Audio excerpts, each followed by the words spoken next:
विधिमन्त्रेण पवित्रीधारणं कृत्वा मस्तु गोपरि रक्तसूत्रं परिवेष्टयेत हस्ते अक्षतपुष्पाणि गृहीत्वा ललाटेषु तिलकम्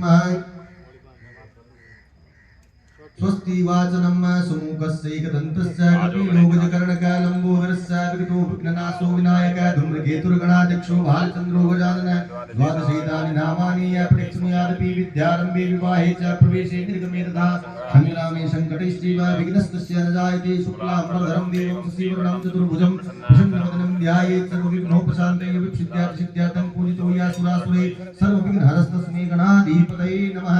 स्वस्ति वाचनम् समर्पयामि। ओम स्वस्ति श्रीमन्महागणाधिपतये नमः। लक्ष्मीनारायणाभ्यां नमः। प्रधान देवता श्री सुरभ्यै नमो नमः। सहवत्सा सुरभ्यै नमो नमः। नंदीश्वराय नमो नमः। हस्ते जलाचलपूगी मंत्रं गृहीत्वा संकल्पं कुर्यात्। विष्णु विष्णु विष्णु श्रीमद्भगवतो महापुरुषस्य विष्णोराज्ञया पर्वतमानस्य श्री ब्रह्मणो निपति परार्धे श्री श्रीधवाराकल्पे सप्तमेरेव सप्तमन्वन्तरे अष्टामी शतमे कलियुगे प्रथमचरणे जम्बुद्वीपे भूलोके भारतवर्षे आर्यावर्ते देशान्तरे रामराज्ये राजस्थान प्रदेशान्तरे मंडलान्तरे नापासरग्रामे ग्रामे नापासर गौरक्षा सेवा समिति यांची गौशाला प्रांगणमध्ये द्विसहस्रनामे संवत्सरे श्रीनारायण दक्षिणायनी मासोत्तरी मासे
भगवान अग्नि देवताओं को नमस्कार कराइए।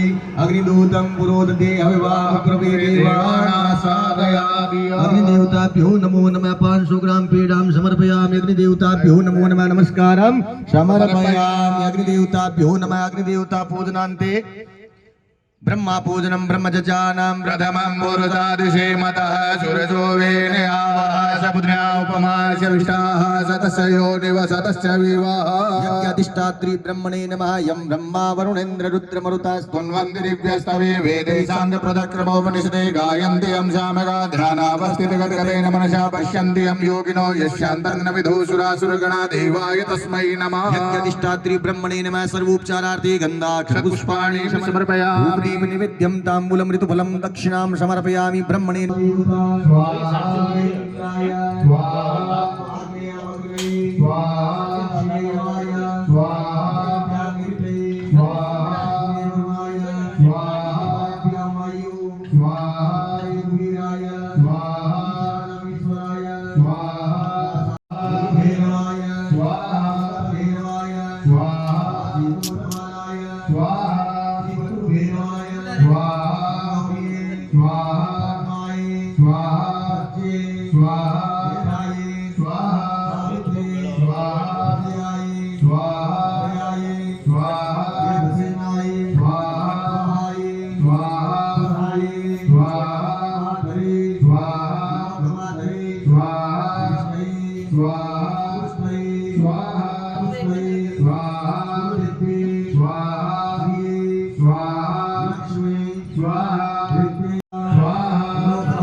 कृष्णाय स्वाहा कृष्णाय स्वाहा कृष्णाय स्वाहा कृष्णाय स्वाहा कृष्णाय स्वाहा कृष्णाय स्वाहा कृष्णाय स्वाहा कृष्णाय स्वाहा श्रीनिन्द्राय स्वाहा इंद्राय स्वाहा इंद्राय स्वाहा भगवते वासुदेवाय स्वाहा भगवते वासुदेवाय स्वाहा भगवते वासुदेवाय स्वाहा भगवते वासुदेवाय स्वाहा भगवते वासुदेवाय स्वाहा भगवते वासुदेवाय स्वाहा भगवते। महाराज श्री मूल सदाश्रम से हमारे समक्ष पधार रहे हैं, जो हमें गौ माता की महिमा के बारे में प्रवचन द्वारा जिज्ञासा उत्पन्न करेंगे। तो महाराज श्री के प्रवचनों को सुमरण करके सुन करके हमें जीवन के अंदर उनके प्रवचनों में मिले उपदेशों का अमल करना है। तो महाराज श्री अभी पधार रहे हैं। इससे पहले 11 आहुति आप यज्ञ के अंदर शिव शंकर जी मुद्रा जी विराजमान है, आप दीजिए और फिर उसके बाद में चाय पानी के लिए ओम माता सुरभ्ये स्वाहा गौ माता सुरभ्ये स्वाहा। ठीक है।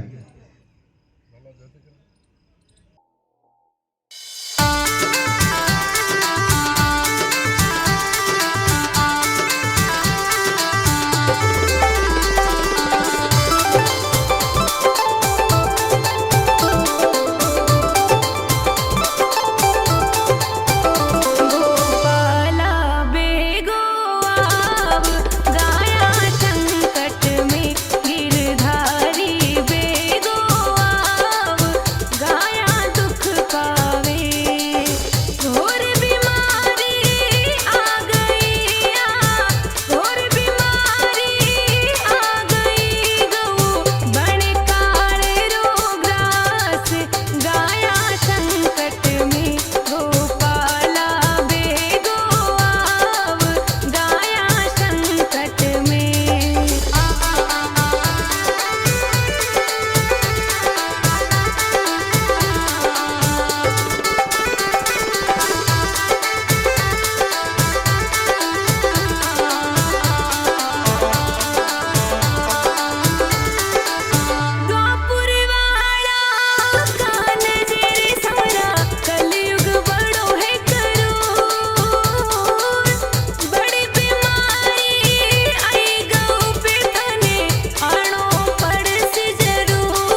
Berat Yaris.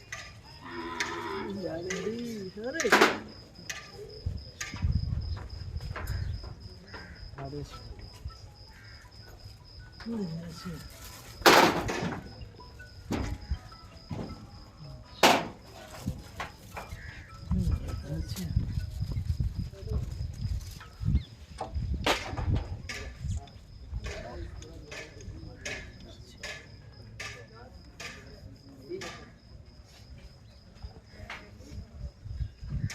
साथ साथ चलो हम साथ साथ चल बताऊं तो भी जवे साथ है वो भाई वीडियो भी बनाने तो जवे ये दे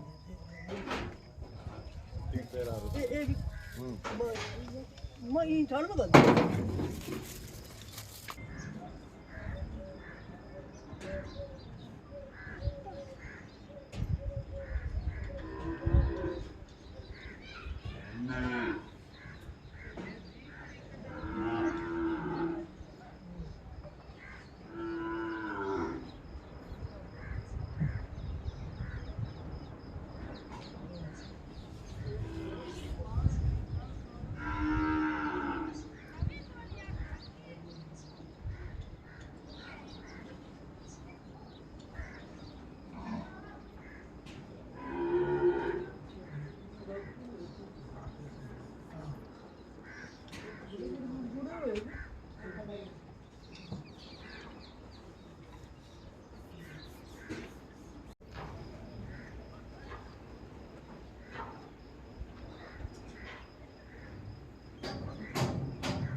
तो जरूर करो यहाँ तो तुम्हारा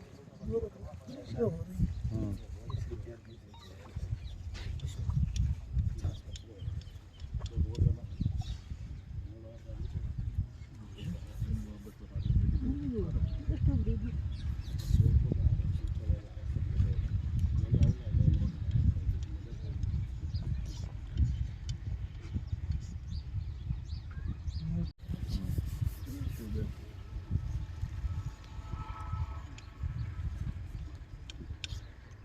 वो है सी वो है अच्छा ये उस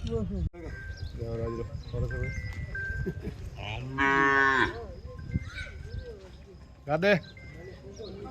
Anor di gade English है. उठा किधर है? दिखे कौन कड़ा दिखे कौन?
राम राम है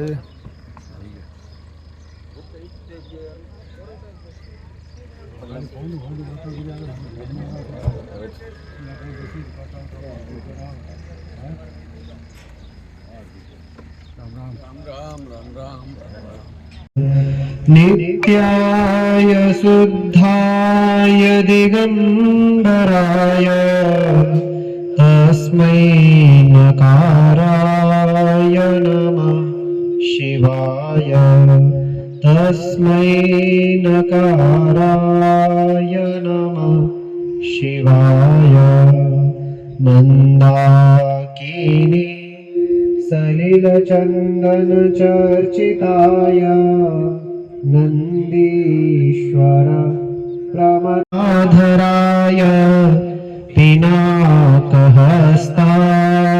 सनातनाय दिव्याय देवाय दिगंबराय तस्मै यकाराय नमः शिवाय तस्मै यकाराय नमः शिवाय पंचाक्षरमिदं पुण्यं य पठेत् शिवसन्निधौ शिवलोकमवाप्नोति शिवेन सह मोदते। ॐ नमः शिवाय। आदिनाथ शिवारम्भां शिवगोरक्षमध्यमाम् अस्मत्सद्गुरुपर्यन्तां वन्दे गुरुपरम्पराम् वन्दे गुरुपरम्पराम्। कृष्णाय वासुदेवाय हरये परमात्मने प्रणतः क्लेशनाशाय गोविन्दाय नमो नमः।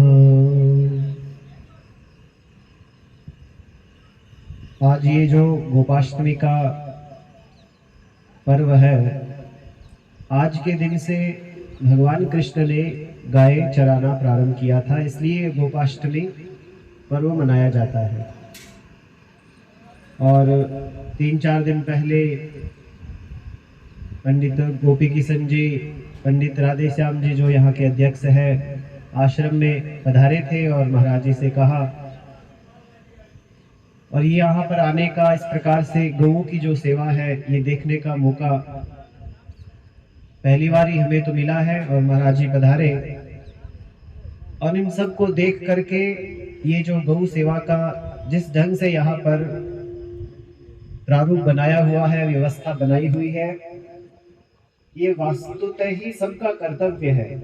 यहाँ चिकित्सा जो गौ की जाती है, और जितने भी आप इस समिति के सदस्य लोग हैं, आप सेवा कर ही रहे हैं, आप में श्रद्धा भरपूर है भगवान के प्रति, गौओं के प्रति, तभी सेवा कर रहे हैं।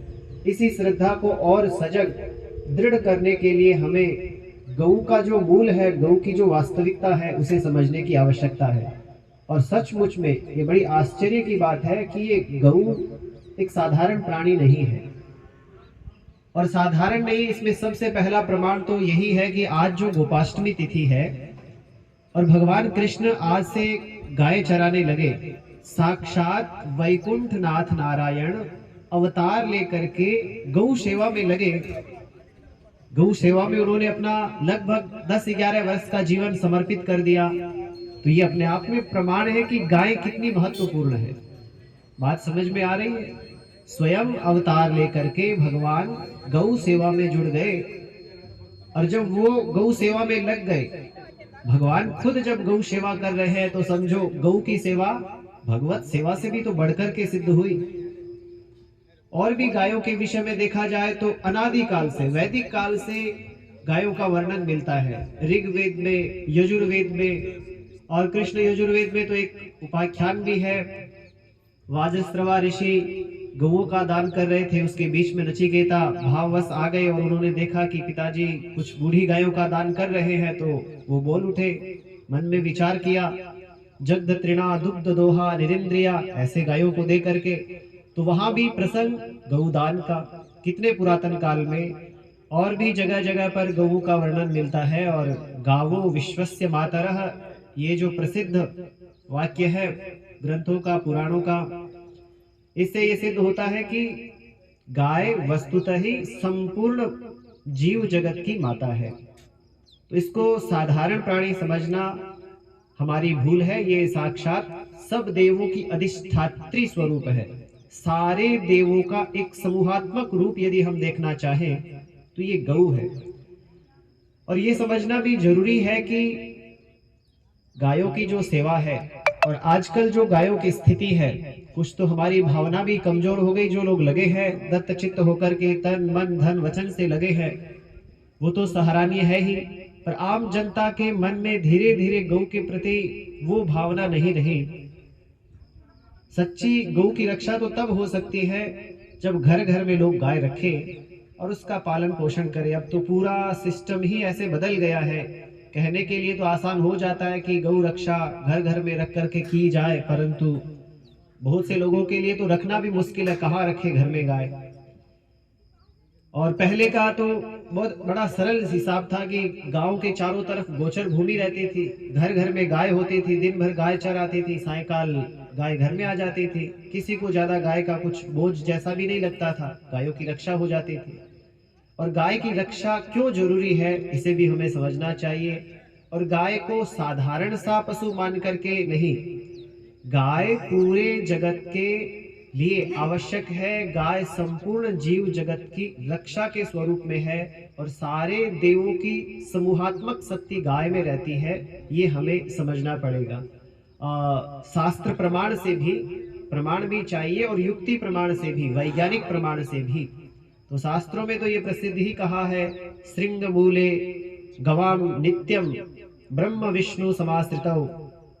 गाय के सिंगों के मूल में ब्रह्मा और विष्णु का निवास है और गाय के मध्य में श्रृंग मध्य महादेव सर्वभूतमय स्थिति ही।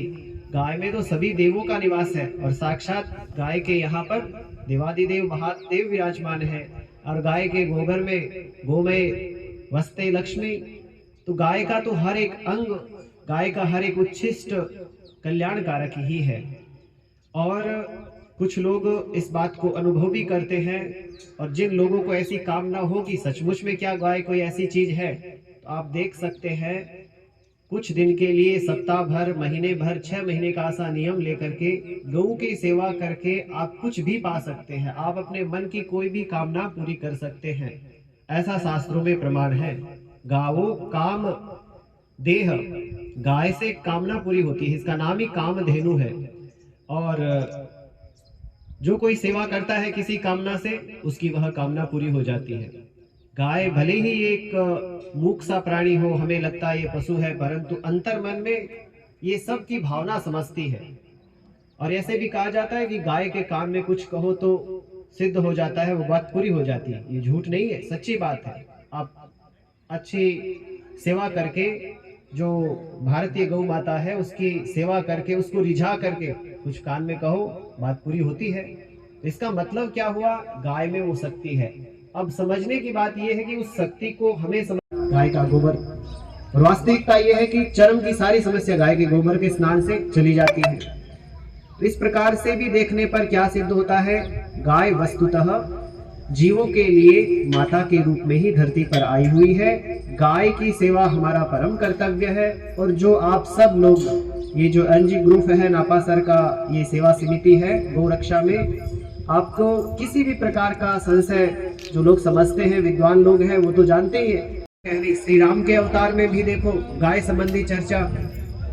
जब राम जी जा रहे थे सीता जी की खोज में, और उधर से भगवती पार्वती और महादेव जा रहे थे, तो सती को भ्रम हुआ कि ये ऐसे विलखते हुए क्यों जा रहे हैं। तो भगवान शिव ने बताया, भगवान शिव ने प्रणाम भी किया राम जी को देख करके। तो सती को लगा कि ये तो ऐसे सामान्य जन की तरह रो रहे हैं पत्नी की वियोग में, ये क्या भगवान है। तो परीक्षा के लिए गए, वहां पर ये रहस्य प्रकट हुआ कि कैलाश धाम जो है भगवान शिव का बहुत बड़ा दिव्य धाम है। उस धाम में गौ सेवा कर रहा हूँ तो संपूर्ण यज्ञ, संपूर्ण वेदों का अध्ययन, संपूर्ण तपस्या आदि सारे जो बड़े बड़े कर्म है, तपस्या है, उपासना है, मेरी सिद्ध हो रही है, क्योंकि सब चीजें तो गौ से निकली है।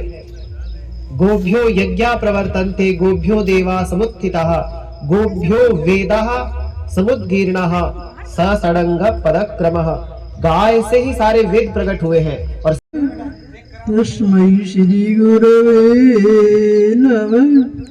गोरक्षबालं गुरुशिष्यपालं शेषहिमालं शशिखण्डबालं कालस्य कालं जितजन्मजालं वन्दे जटालं जगदब्जनालम् ओम श्री सद्गुरु चरण कमलेभ्यो नमः काशी विश्वेश्वराभ्यां नमः मंगलमूर्तये नमः शाम्ब सदाशिवाय नमः।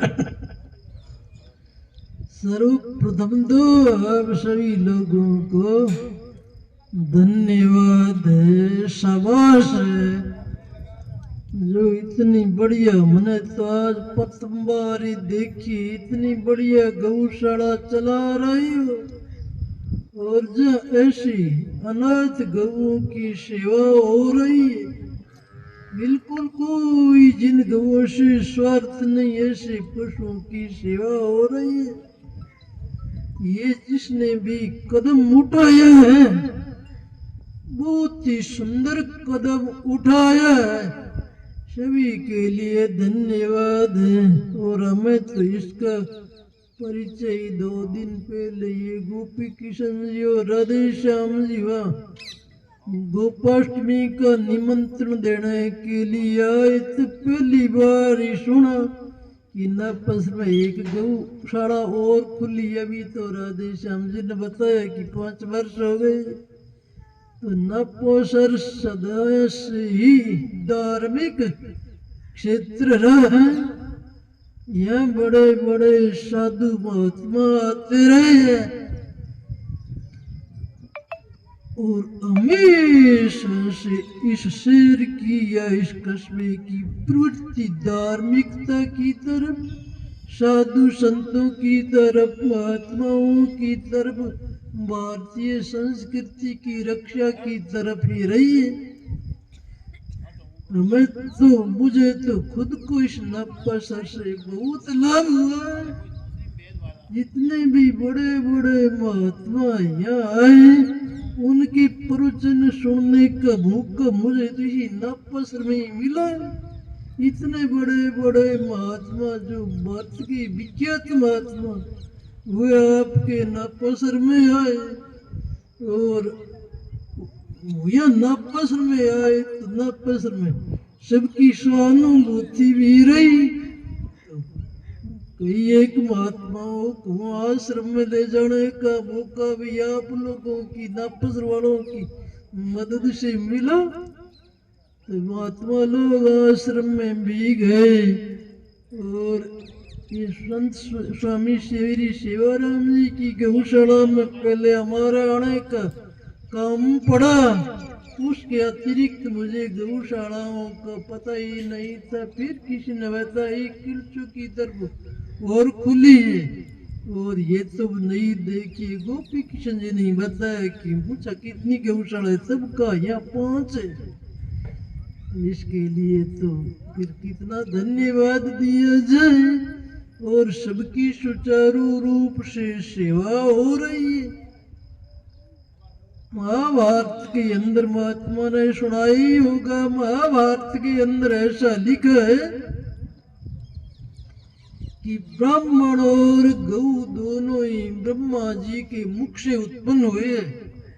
उनमें से गौओं को जब ब्रह्मा जी उत्पन्न करने लगे तब पहले कहते ब्रह्मा ने अमृत पिया और अमृत पी करके फिर अपने मुंह से गऊ को उत्पन्न किया।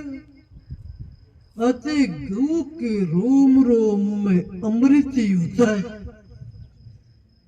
इसीलिए अपने गाय का दूध दही घी मिलाकर जब शिव की पूजा करते तो क्या बोलते? पंचामृत। तो 3 तो ये गाय के हो ही गए और अलग से थोड़ा शहद और वो खंड और मिला लेते 5 हो जाते तो पंचामृत उसको कहते हैं। तो अमृत इसीलिए कहते हैं कि उसमें गाय के द्वारा जो मिलता है वह अमृत हुआ और ऐसा भी कहा गया है कि स्वर्गलोक में तो देवता पीते हुए अमृत है और इस धरती लोक में अमृत क्या है? ऐसा प्रश्न उठाया महाभारत में, तब जवाब मिला कि धरती पर गाय का घी अमृत है। तो इस धरती पर यदि किसी को अमृत पीना हो तो ये गौ माता का घी और थोड़ा सा कहीं गाय का घी।